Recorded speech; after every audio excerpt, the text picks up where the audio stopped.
Welcome back, friends. When I first moved into my home, the yard was nothing but hard, cracked clay, the kind where water just sat on top after rain and plants withered within weeks.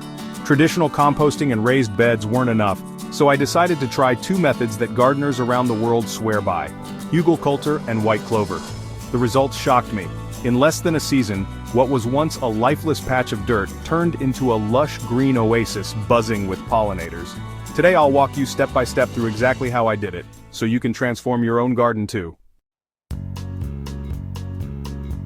First, I picked the sunniest spot in the yard and marked out a bed about 4 feet wide and 8 feet long. Hügelkultur works best when you have enough room to stack layers.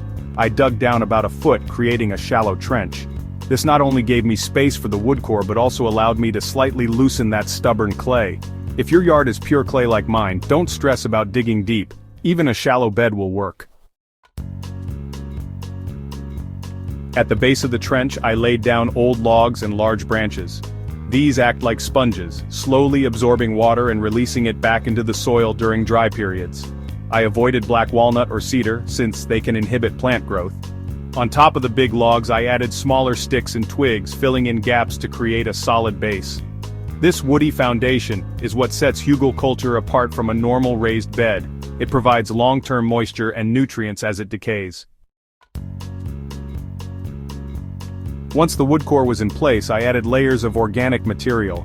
First came a thick layer of grass clippings and pulled weeds, followed by some half-finished compost. Then I topped that with manure and kitchen scraps for nitrogen, helping the wood break down faster. Finally, I shoveled clay soil back over the pile and capped it with a few inches of topsoil I brought in. The finished mound stood about 2 feet high. Don't worry if it looks lumpy at first, it will settle as the layers break down.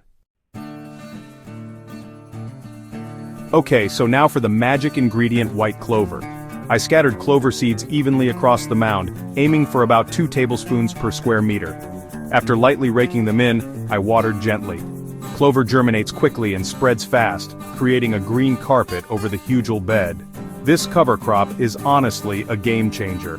Its roots break through clay, its leaves shade the soil, and most importantly, it pulls nitrogen from the air and stores it in the ground, feeding whatever plants you grow alongside it. Within 2 weeks, my Hügelkultur bed was covered in tiny green sprouts.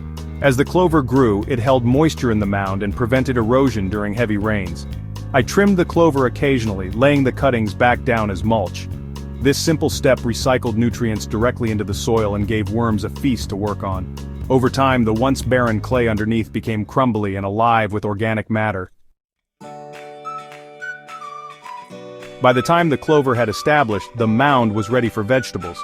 I tucked in tomato seedlings, peppers, and even a few squash at the edges. The clover acted as a living mulch, keeping weeds out and roots cool.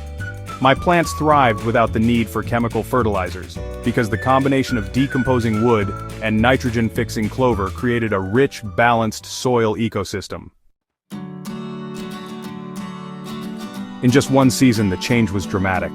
My clay yard, which had once repelled life, was teeming with earthworms, buzzing with pollinators, and supporting lush green growth.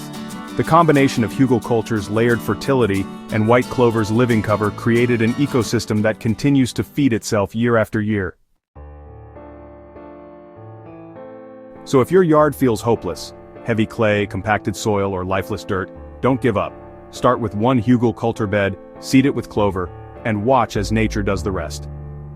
This simple partnership turned my barren ground into a garden paradise, and it can do the same for you.